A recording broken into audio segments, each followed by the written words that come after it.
Boa tarde, irmãos. Estamos chegando praticamente no final, na reta final. Essa é a nossa penúltima apresentação, onde nós vamos tirar desses textos as luzes para iluminar os nossos caminhos. Aprender com os erros é a melhor coisa que tem. Os erros dos outros. Aprender com os erros dos outros é a melhor coisa que tem. Então nós vamos agora estudar sobre algumas pessoas que desprezaram a herança.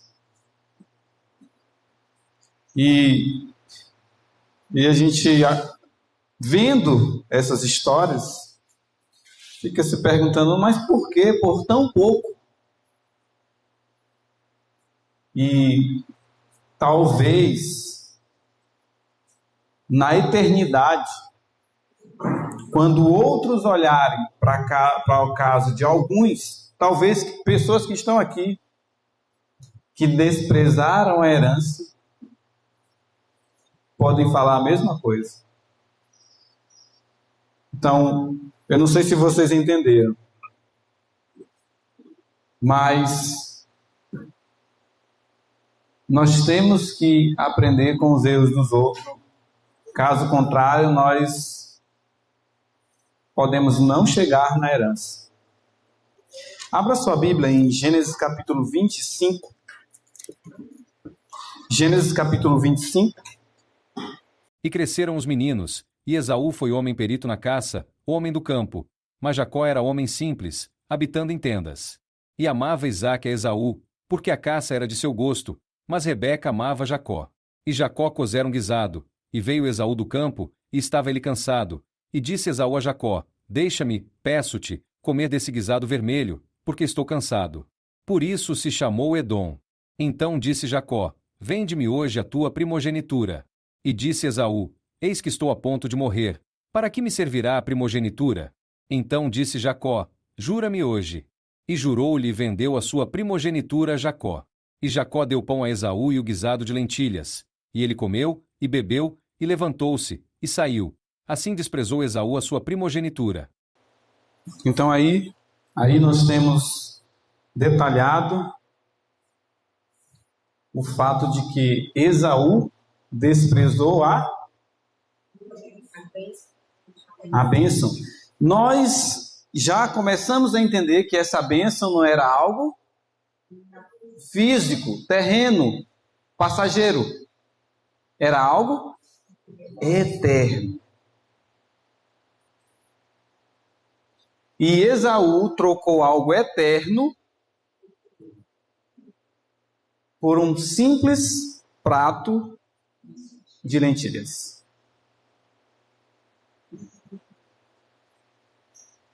Quando eu leio essa história, eu li isso, meu pai, como pode alguém desprezar algo tão grande? E na minha mente veio uma resposta. Ele não sabia o que ele estava fazendo. Mas será que ele não sabia o que ele estava fazendo? Vamos ler um pouco para descobrir isso. O caso de Esaú fornece uma prova incidental de que a herança prometida a Abraão e sua semente não foi de caráter temporal, a ser desfrutada nessa vida, mas na eterna, e a ser compartilhada na vida por vir. Na epístola aos Hebreus, Wagner fala: Esaú é chamado de pessoa. Nós vamos ler daqui a pouco esse texto. Porque vendeu o seu direito de primogenitura. Isso mostra que havia algo além de insensatez na transação. Poder-se-ia dizer que foi infantilidade vender um direito de primogenitura por uma refeição de lentilhas e carne. Porém, foi pior do que infantilidade. Foi impiedade.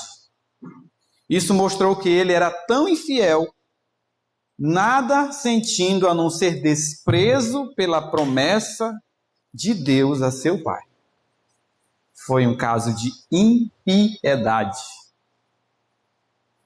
Não foi simplesmente algo, estou com fome.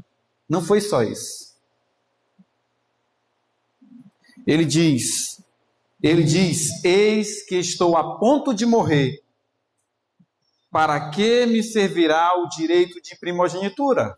Irmãos, essa frase, a gente não pensa, mas nós já falamos elas tantas vezes com os nossos atos. Eis que estou a ponto de morrer. De que me servirá? Para que me servirá o direito de primogenitura? Hoje nós já falamos essa frase para o Senhor. Hoje. Vocês sabiam disso? Nós vamos ver. Deus vai falar com cada um individualmente aqui. Notem estas palavras de Esaú. Quando Jacó lhe pediu para vender sua primogenitura, ele não abrigava qualquer esperança além da vida presente. E nada havia além disso. Ele não tinha segurança de coisa alguma que já não possuísse na vida. Sem dúvida, estava faminto. É provável que se sentisse como se realmente estivesse a ponto de morrer. Mesmo a perspectiva de morte não fez diferença para Abraão. Olha o que Wagner diz. E para muitos outros, eles morreram em... eles morreram em fé. Se ele tivesse feito a mesma coisa, ele desprezaria? Eu prefiro morrer do que ceder o meu direito. Do que ceder o que me foi dado. Ele não merecia receber, Abraão não merecia receber, Jacó muito menos, Isaac também não, mas foi dado. Esaú, contudo, não tinha tal fé, ele não cria numa herança além da sepultura. É isso aí que é o ponto. Ele não acreditava em algo depois da morte. Ele não acreditava em quê? Isso. Obrigado. Mas se ele não acreditava na ressurreição, ele não acreditava em quem? Cristo. Ele não acreditava em quem mais? No Evangelho. Vocês entendem? Por isso que ele preferiu a comida do que a posse de uma coisa que ele nem acreditava. Continuando. Seja o que desejasse obter, ele o queria agora. Foi assim que vendeu a sua primogenitura. Foi assim que ele escolheu mulheres fora do acampamento, mulheres de Canaã. Irmãos, isso aqui tem muita coisa. Aquele homem que a ele foi dada a oportunidade de ele ser dele gerar Jesus Cristo, ele rejeitou isso. Por quê? Por prazeres carnais, terrenos. Irmãos, isso acontece todo dia. Todo dia, todo dia, todo dia. Todo dia Satanás une pessoas com prazeres terrenos, que preferem o que vê, o momento, preferem a beleza física do que a eternidade. Isso acontece todos os dias. Todos os dias. Quando você, homem, olha para uma mulher cananeia, por exemplo, e está vestida como Canaã se veste, terrestre, né? E você deseja essa mulher, sabe o que você está falando? De que me servirá o direito de primogenitura? Para que eu quero ir para o céu se eu tenho isso aqui, essa beleza? Como eu falei, acontece todo dia. De que me serve isso? Para que vai me servir mesmo? Eu prefiro os desejos da carne. Continua. O caso de Esaú é nos apresentado como uma advertência.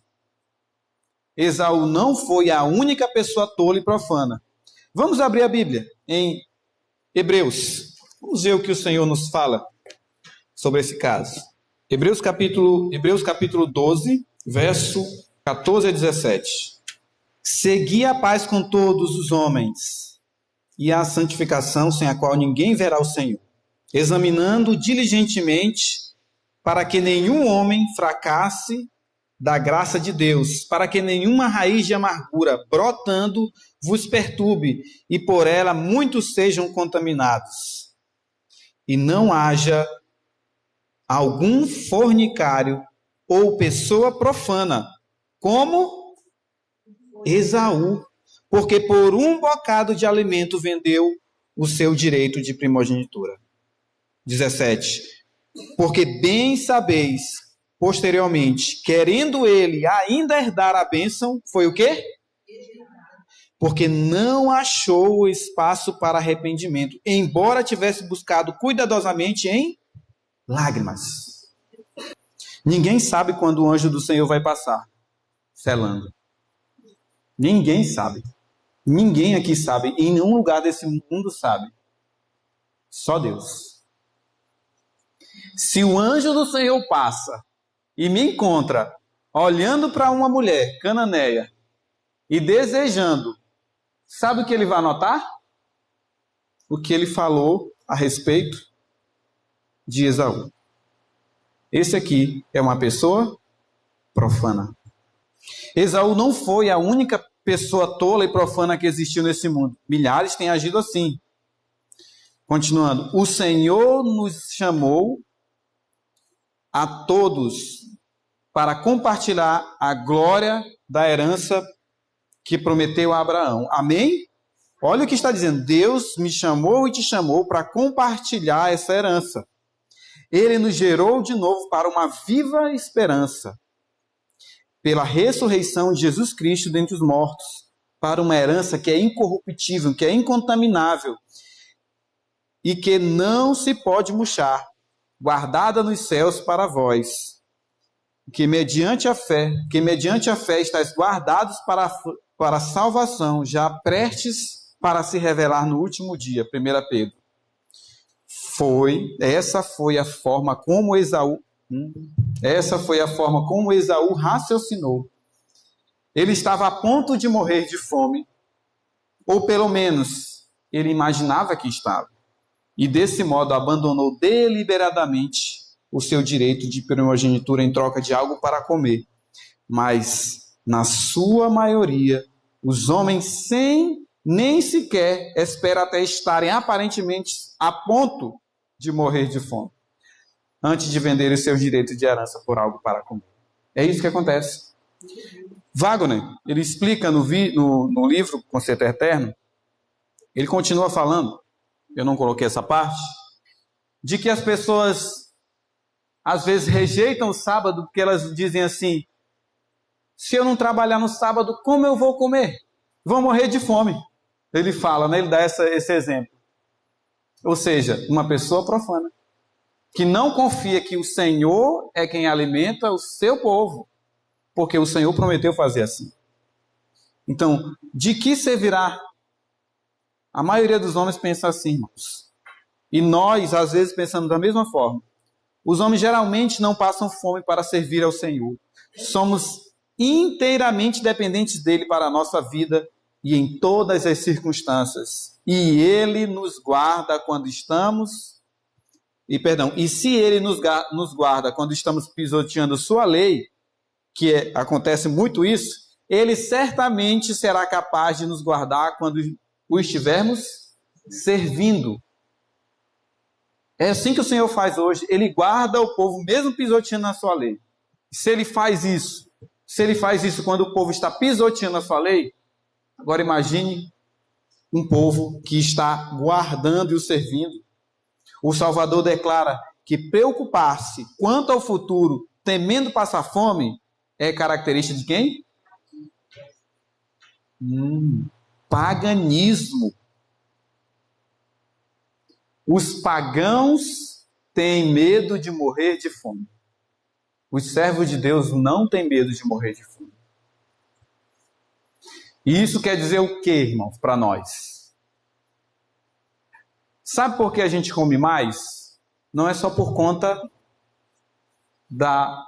do paladar, do sabor da comida. Mas é porque a gente tem receio de essa comida não nos encher até certo tempo. 5 horas. É o conselho do Senhor. E assim, nós agimos como os pagãos. Povo de Deus. Sabe, as jovens de hoje que querem arrumar um namorado? E para arrumar um namorado se vestindo de forma decente, modesta, não vai arrumar. Porque não vai atrair. Então elas colocam roupas para arrumar um namorado, para arrumar um casamento. Pagãos. Isso é característica de pagãos. Os servos de Deus confiam em Deus. E Ele direciona. E Ele dirige a vida da pessoa. Nós precisamos parar de ser pagãos. O Senhor tem nos orientado assim. E confiar mais no Senhor. Em todas as áreas da vida. Não é só relacionamento, não é só veste, não é só comida. É um trabalho, por exemplo. Eu não tenho aqui, mas é um celular. Que tem nos feito ser pagãos, desejando coisas dessa terra. Desprezando a herança eterna. Sabe o que é isso? A Bíblia nos chama de profanos quem faz isso. É profundo, irmãos. Não seja profano, nenhum profano entrará no reino dos céus. O Senhor nos diz, buscar em primeiro lugar o reino de Deus e a sua justiça, e todas as outras coisas serão? Você quer uma esposa? Você quer um esposo? Busque o Senhor. Quem que vai acrescentar? Eu que vou correr atrás para acrescentar? Gente, quantos casamentos unidos pelo próprio Satanás? Quantos casamentos destruídos? Quantos irmãos da verdade presentes com casamento destruídos, irmãos? Isso é um fato. Eu tenho uma amiga que é psicóloga, ela só cuida de pessoas da verdade presente. Quantos casamentos destruídos? Sabe por quê? O povo de Deus está agindo como pagãos.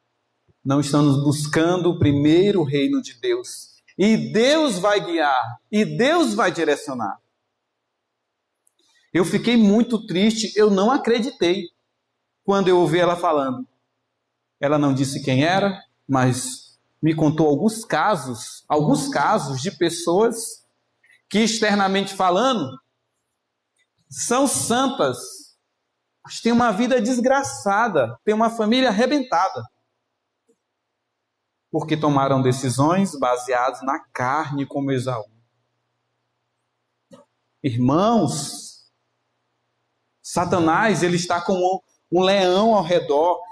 Ele estuda cada caso Satanás estuda, estudou o seu caso, estudou o meu caso, estudou todos os casos, ele sabe o seu defeito, ele sabe as suas fraquezas, e ele vai no ponto certo, ele não erra. Se você não estiver buscando em primeiro lugar o reino de Deus, irmãos, nós somos presas fáceis, nós não temos força e nem poder para suportar nenhuma tentação. Sem Cristo nada podemos fazer, está escrito na palavra. E o salmista declara, fui moço e agora sou velho, e eu nunca vi um justo desamparado, nem a sua descendência mendigar o pão. Cuidemos, irmãos, para não considerar com leviandade as promessas de Deus. Quantas promessas nós já lemos aqui nessa palavra? Não só aqui, na nossa casa. E a gente lê de manhã e sai para o trabalho, sai para a escola, e sai para a faculdade, sai para qualquer lugar e esquece da promessa do Senhor. Sabe o que é isso? Considerando as promessas com leviandade. Sem nada, são frases que Deus deixou, são textos, são histórias, são só conselhos. Eu sigo se eu quiser ou não. Se eu não quiser, eu não sigo, são conselhos. Cuidemos para não considerar com leviandade as promessas de Deus. São promessas, são bênçãos. São para erguer a humanidade, mas se nós consideramos essas promessas de forma leviana, nós estamos perdidos. A ponto de desprezarmos a herança eterna em troca de uma migalha de pão. E quando for demasiado tarde, descobrir que não há mais oportunidade para se arrepender. Sempre a história se repete, irmãos. Sempre se repete. Sempre. Oxalá que não seja na nossa vida isso aqui. Que nós consigamos nos arrepender hoje, porque hoje é o dia do arrependimento. Hoje é o dia de nos aproximar de Cristo. Hoje é o dia de fazer de Cristo nosso amigo, como nós vimos de manhã. Esaú cresceu amando a satisfação própria e centralizando todo o seu interesse no presente, não tolerando restrições. Deleitava-se na liberdade selvagem da caça e cedo escolher a vida de caçador.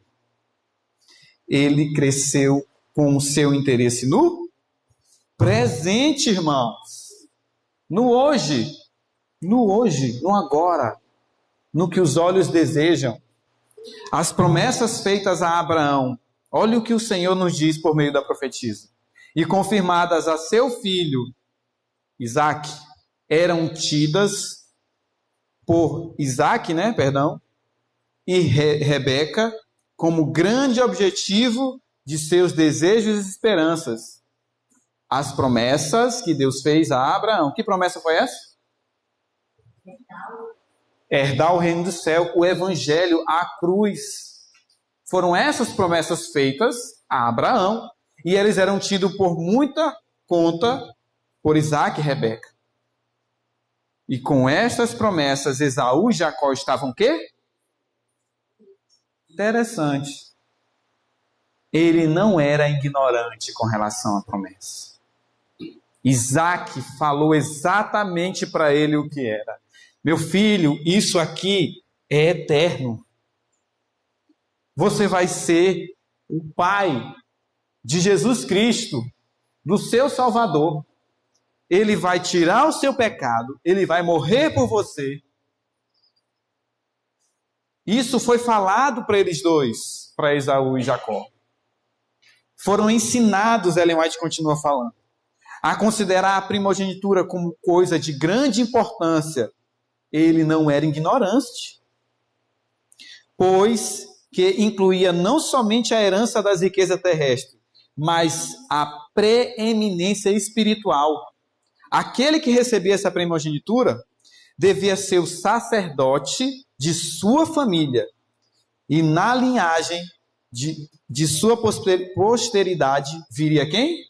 Jesus Cristo. Isso ele sabia. Quem falou isso aqui foi o Senhor, por meio da sua profetisa. Ele sabia. Ele não era ignorante. Por isso que ele foi chamado de pessoa profana. Esaú, porém, não tinha amor à devoção, nem inclinação para uma vida religiosa. Os requisitos que acompanhavam a primogenitura espiritual eram para ele o quê? Gente, uma restrição importuna e odiosa. A lei de Deus, que era a condição do concerto divino com Abraão, era considerada por Esaú como o quê? Olha, isso aqui tem muito do que nós estudamos aqui com o Ivan. Esaú, ele acreditava em qual concerto? Em qual concerto Esaú acreditava? do antigo concerto. Ele conhecia o novo. Foi pregado a ele. Ele não creu. Quem não crê no novo concerto, ele vai para onde? Para o segundo, para o antigo. Quem não crê no novo concerto, ele imediatamente crê no antigo. Não tem nada além dessas duas coisas. E por isso, a lei de Deus era considerada por ele como um jugo. Porque ele tentou fazer, ele tentou obedecer, mas ele não conseguia. Ele lutou com as suas próprias forças. Ele não acreditava que Cristo faria nele a obra. Por isso, ele tinha a lei como uma escravidão, como um peso, um fardo. E assim tem acontecido com o nosso povo. Vai haver um momento de separação, irmãos, em quem acredita no verdadeiro concerto, no concerto eterno, e quem acredita no concerto de morte. Vai haver. Nós estamos caminhando para isso. Louvado seja Deus, que Deus não nos deixou na ignorância. Deus tem nos revelado qual é o concerto eterno. Louvado seja Deus. Propenso à satisfação própria, nada desejava tanto como a liberdade para fazer conforme o que lhe agradasse. Hoje esse tema de liberdade está muito em alta. E a gente tem usado a liberdade para pecar dentro do povo de Deus. Estamos usando a liberdade, a verdadeira liberdade, eu coloco entre aspas, para pecar. Muitos dizem, eu sou livre em Cristo, e acreditam que fazem parte do novo conselho, do novo concerto. Mas o que acontece? Vivem uma vida de dependência, de entrega e de escravidão ao pecado. Não usemos a liberdade verdadeira para pecar. Não usemos, irmãos. Porque é muito perigoso. É muito perigoso. Pode ser que a gente perca tudo. Tudo. Ele era propenso à satisfação própria. Nada desejava como a liberdade para fazer conforme aquilo que lhe agradasse. Se Deus falou assim, não come queijo, queijo é deletério. Eu não posso usar a liberdade em Cristo para comer queijo, porque Ele disse que não é para eu comer queijo. É isso que o Senhor está falando. Se o Senhor disse, não faça isso, eu não posso usar a liberdade que Ele me deu para fazer aquilo que Ele está dizendo que não é para fazer. Porque isso é morte. É morte. Dentre outros exemplos que estão surgindo em nosso tempo. Dentre outros. Nós temos que ter cuidado. O Senhor deixou muitos conselhos, muitas instruções do seu povo. Não era para o seu povo viver legalista, olhando e tentando fazer. Não, mas confiando no Senhor, conhecendo a sua vontade. Nós temos que conhecer ao Senhor Jesus Cristo. E Ele nos deu prova daquilo que Ele é, daquilo que Ele gosta, daquilo que Ele faz. Não usemos a liberdade que o Senhor nos deu para pecar, irmãos. Para ele, poderio, Esaú. Para Esaú, poderio, riqueza, festas, orgias eram a sua felicidade. Ele se gloriava na liberdade sem restrições de sua vida selvagem e errante. Isso aqui, irmãos, é uma chicotada em nós. Se eu não tiver o carro novo do ano, se eu não tiver o celular que foi lançado, eu sou uma pessoa infeliz. Isso acontece conosco, irmãos. Se eu não tiver mais roupa para usar, Eu só tenho várias lá que eu já tenho, mas eu tenho que ter mais uma nova, porque eu já usei todas essas. Eu não sou feliz. Isso acontece muito com as mulheres também, a maioria. Eu não tenho roupa. Sim. Sim. Eu não tenho mais roupa. Irmãos, isso é desejar riquezas e poderio. Quer estar sempre em cima, quer estar sempre com a roupa nova. É isso. São os descendentes de Esaú. As pessoas que fazem isso. Eu conheço pessoas que têm um guarda-roupa cheio de sapato. Irmãos, eu tenho uma caixa cheia de relógio. Deus falou comigo poderosamente. Eu não ando com um relógio. Eu gostava de relógio automático. E eu gostava tanto que eu mandei trazer relógio da Suíça. Relógio bom, relógio caro. Hoje eu estou orando ao Senhor porque eu vou colocar à venda para comprar equipamento. Tenho vários relógios na minha casa. E Deus tirou o desejo de usar relógio, irmãos. Não trouxe um. Louvado seja Deus. Mas isso é resultado de quê? Poderio, riqueza. Eu me sentia alto com o relógio. Relógio. Olha, meu relógio é suíço. Meu relógio é alemão. Meu relógio é japonês. Eu tenho vários.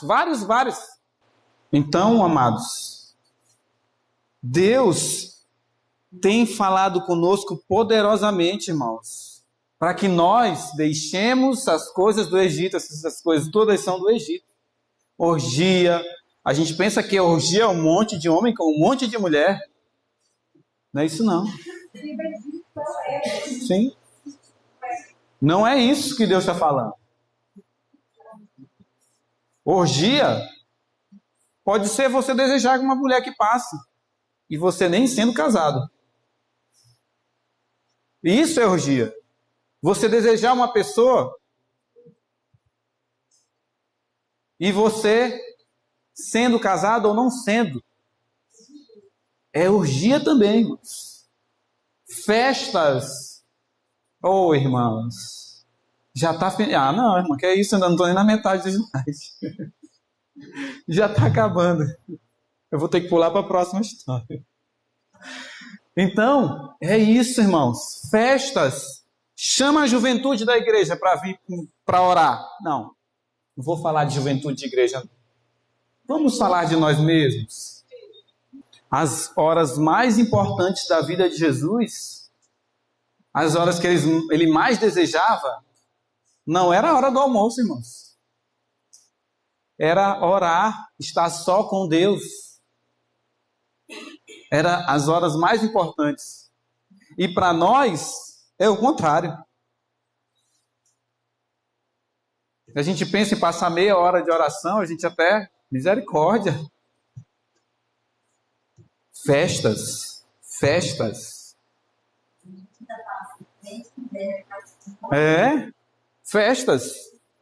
A comida não é para nada além de nutrir o corpo.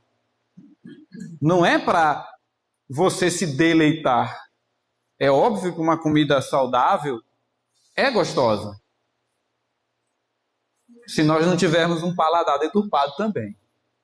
Quando a palavra é aberta e passa... Eu prego em várias igrejas. E as pessoas colocam o relógio lá em cima. E quando acaba o horário, o irmão está lá batendo... já está na hora, irmão. Certo, está na hora, irmão. Não, tudo bem. Não, estou falando isso porque isso é assim. É assim que está acontecendo. A palavra deixou de ser deleitosa. Aí as pessoas pegam o celular e começam a passar o vídeo para um lado. Passar o vídeo. É assim, irmãos. Festas. Esses são os descendentes de Esaú. Louvado seja Deus que o Senhor tem falado conosco aqui nessa tarde. Como eu estou falando para vocês, às vezes nós olhamos as coisas e não vemos a profundidade que tem. Irmãos, a comida é para nutrir o corpo. Você foi nutrido. Ellen White diz que você precisa sair da mesa. Como é que ela diz? Ainda sentindo vontade de comer. Sabe por quê? Porque depois você não fica com sono assistindo a palestra. É isso. Isso é desejar as festas. Isso é o apetite. Isso é Esaú. Eu tenho orado muito porque a comida é muito gostosa, é uma tentação. E hoje, por exemplo, ao invés de comer arroz e batata, eu comi batata.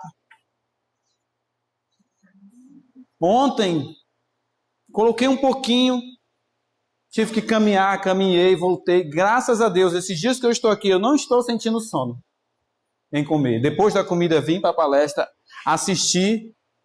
Graças a Deus, hoje, esses dias.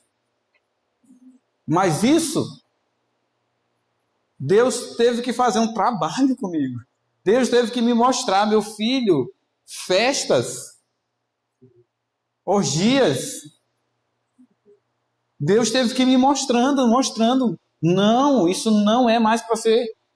Você está consumindo energia vital, digerindo um alimento muito grande. E essa energia deve ser usada para a palavra de Deus. Ainda bem que não vai ter mais placa hoje. Quando Esaú, um dia, voltando da caça, desfalecido, aí é o que realmente ele fala, né? Para que me servirá essa primogenitura? Eu vou pular. Eu quero que vocês abram a Bíblia em Números. Números capítulo 22, 15 a 19. Amém? E Balaque enviou mais príncipes, ainda mais honrados do que os que ele tinha enviado antes. E eles vieram a Balaão e lhe disseram: assim diz Balaque, filho de Zippor, peço-te que não deixes de vir até mim, porque grandemente te honrarei e farei tudo o que me dissestes. Ok, aí continua. Portanto, vem, peço-te, amaldiçoa este povo. Verso 18. E Balaão respondeu e disse aos servos de Balaque: mesmo que Balaque me desse a sua casa cheia de prata e ouro, eu não poderia ir além da palavra do Senhor, meu Deus, para fazer mais ou menos. Agora, portanto, peço-vos que fiqueis também aqui esta noite, para que eu possa saber o que o Senhor me dirá mais. Aparentemente, parece que ele não quer ir. Mas se você for ler o contexto, você vai perceber que ele está falando isso porque ele quer perguntar para o Senhor, e o Senhor já tinha dito para ele não ir. Ele está perguntando novamente porque ele tem desejo em ir. E ele tem desejo em ir porque ele quer ganhar o quê? Riquezas, poderio. Balaque conhecia a verdade, Balaão conhecia a verdade. O Espírito de Profecia diz que ele era um profeta do Senhor. Patriarcas e profetas. Ele conhecia, teve contato, conhecia o pacto. Olha o que o Senhor nos diz. Balaão amou a recompensa da injustiça. O pecado da cobiça, que Deus classifica como idolatria, ele não resistiu e não o venceu. Satanás obteve controle total sobre ele por essa única. Irmão, Satanás está ao redor do povo de Deus. E essa única falha que deteriorou seu caráter e fez dele um oportunista. Chamava Deus de quê? De seu mestre, mas não o servia. Não praticava as obras de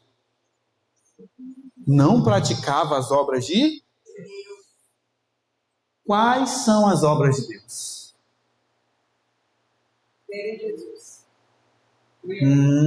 João fala isso. João capítulo 6.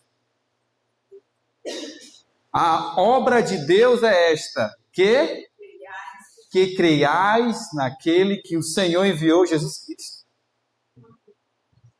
Ele amou a injustiça. Ele amou a injustiça. Ele conhecia a justiça. Foi revelado a ele a justiça.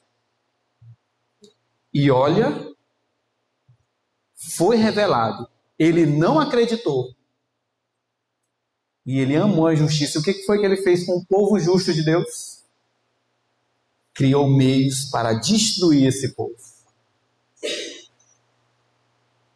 Esse é o resultado de todos aqueles que receberem a mensagem da justiça de Cristo e amarem a injustiça, irmãos. Perseguir o povo justo de Deus. Esse é o resultado.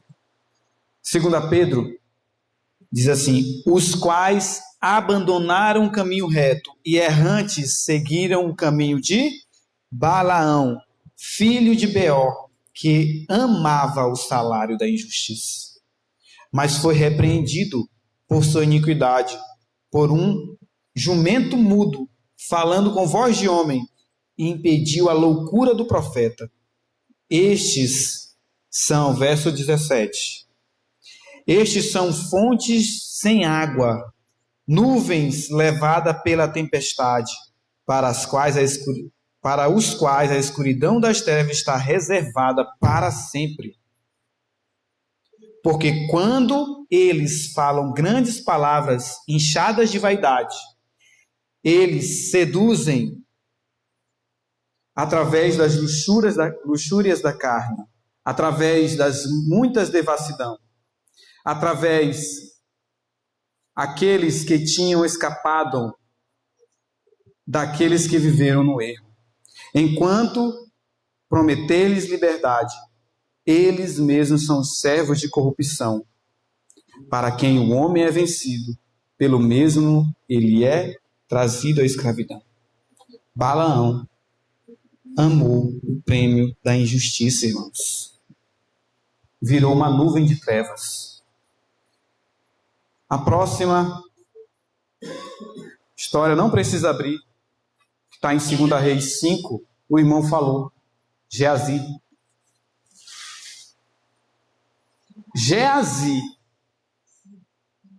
Geazi, meus irmãos, ele teve consciência do pacto eterno.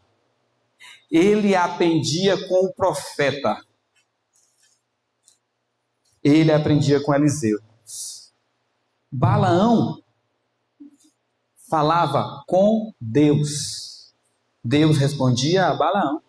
E ele amou o prêmio de injustiça, irmãos, preferindo honras, posses. Geazi estava aos pés do profeta do Senhor. Ellen White diz assim, em Materiais de 88, podemos considerar com vantagem o caso de Geazi. Esse homem habitou na casa do santo profeta Eliseu. Viu a vida piedosa de Eliseu. Ouviu suas fervorosas orações.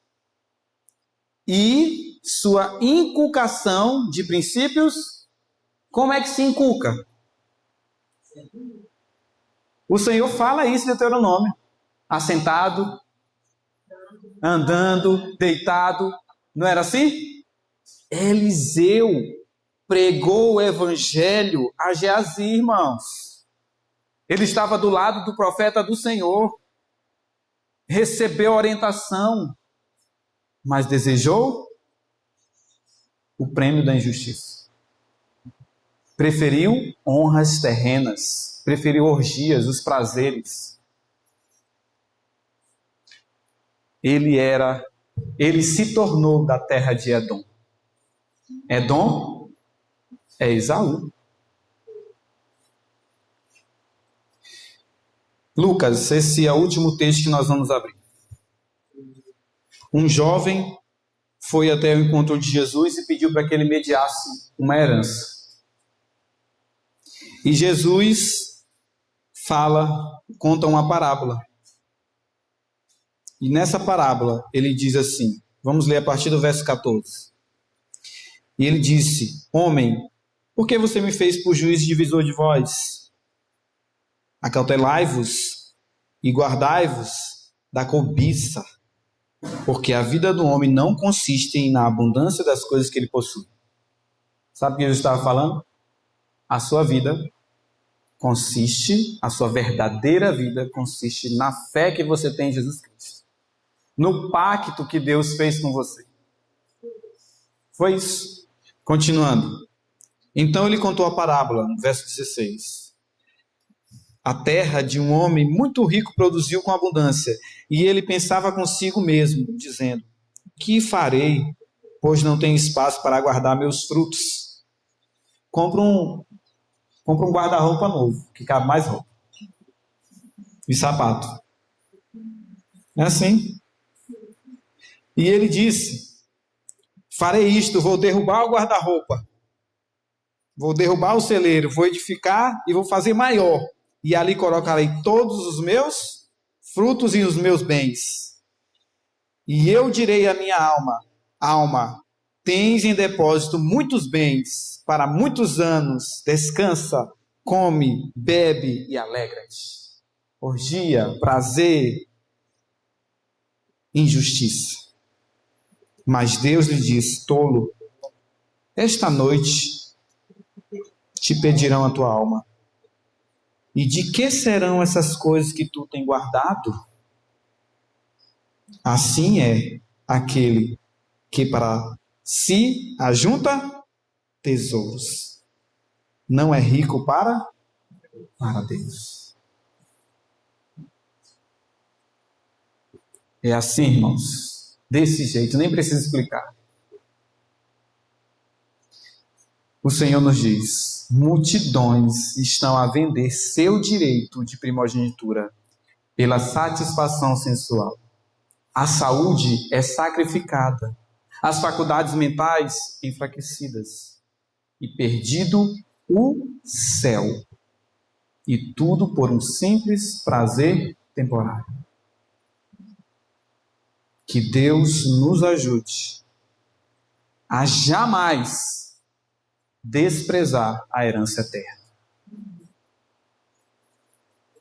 Todo passo que nós dermos, irmãos, precisa ser com Cristo. Se for sem Cristo, irmãos, o que vai acontecer? Nós vamos desprezar a herança que Deus nos deu. Sem Cristo, nós desprezamos isso bem aí, a herança de Deus. Nós precisamos urgente estudar esse livro. Urgente compreender esses assuntos. A fé vem pelo ouvir. Nós temos que estudar, temos que ler, temos que ouvir. As coisas desse mundo não podem ser mais atrativas do que a herança eterna, do que o pacto eterno, do que o concerto que Deus fez com Abraão. Quando eu li a respeito, eu disse: o que isso vai influenciar na minha vida? Nada. Era assim que eu achava, ao ler o concerto. Hoje, quão maravilhosas promessas há nesses livros. Eu louvo a Deus, irmãos. Essa luz realmente ilumina o nosso caminho, irmãos. Ilumina o caminho. É outra Bíblia. É outro livro. A Bíblia é um outro livro mesmo. Realmente isso é verdade. Eu leio o livro, eu leio a palavra de Deus dessa forma como eu estou apresentando para vocês. O que eu estou falando para vocês, Deus fala para mim. Deus fala assim. Quando eu abro a Bíblia, irmãos, Deus ele fala comigo mesmo. Que eu me ajoelho, misericórdia, Senhor. Eu sou isso. Estou falando, o que eu estou apresentando aqui para vocês é o que Deus falou para mim, não foi para dar indireta em ninguém, não. Até porque eu nem conheço a maioria aqui. Então Deus falou E eu disse, os meus irmãos são iguais a mim. Pelo menos tem alguém igual a mim. E essa pessoa precisa ser advertida. Deus quer falar com ela também. E eu não sabia porque Deus queria que eu viesse para cá. Irmãos, ontem eu estava conversando com o Ivan. Eu não consegui terminar as apresentações. Vocês acreditam? Fui convidado há 2 meses. Satanás fez uma obra na minha vida. Quando eu pegava o computador para começar, vinha algo na minha mente, assim, algo tão forte. E por muitas vezes eu disse, eu não quero ir. Eu não quero ir. Não foi fácil, irmãos. Quando eu conversei com o Ivan, a mesma coisa aconteceu. A mesma coisa está acontecendo. Por isso que ele ainda está terminando a palestra, né? Foi algo, eu não sabia o que era uma batalha, nunca tinha passado por isso. Uma força estranha na minha mente, atrapalhando de eu digitar, irmãos, de eu trabalhar, de eu pegar os textos e colocar, de eu fazer as ligações, de eu pegar os textos que o Senhor tinha falado e colocar. Foi assim, algo, eu nunca passei por isso, nunca mesmo. Que batalha! Eu louvo a Deus porque eu estou aqui. Eu não pensava que ia ser assim. Louvo a Deus. Orem por quem está à frente aqui. Nós estamos orando por vocês. Todo dia, toda noite nós nos ajoelhamos para orar por vocês aqui. Porque nós sabemos que essa mensagem vai preparar um povo. Não daqui a 10 anos. Hoje. Por isso nós estamos orando e clamando. Irmãos, o negócio é sério. É forte, é firme. Então, irmãos, a nossa recompensa não é aqui. Você não é daqui, você tem um pacto com Deus eterno. E esse Deus eterno que fez um pacto conosco, Ele tem pedido somente, meu filho, me dá o teu coração. Só isso. Me dá o teu coração. Eu louvo a Deus, porque Deus nos trouxe até aqui para ouvir isso. Deus me trouxe para ouvir o que eu já ouvi aqui. Isso para mim foi uma vida tão grande que eu recebi. E vou falar para vocês. Quando eu sentei aqui, no primeiro dia, a névoa que estava na minha mente passou. Falo para vocês, a névoa passou. Foi isso que aconteceu. Eu louvo a Deus. Louvado seja o Senhor.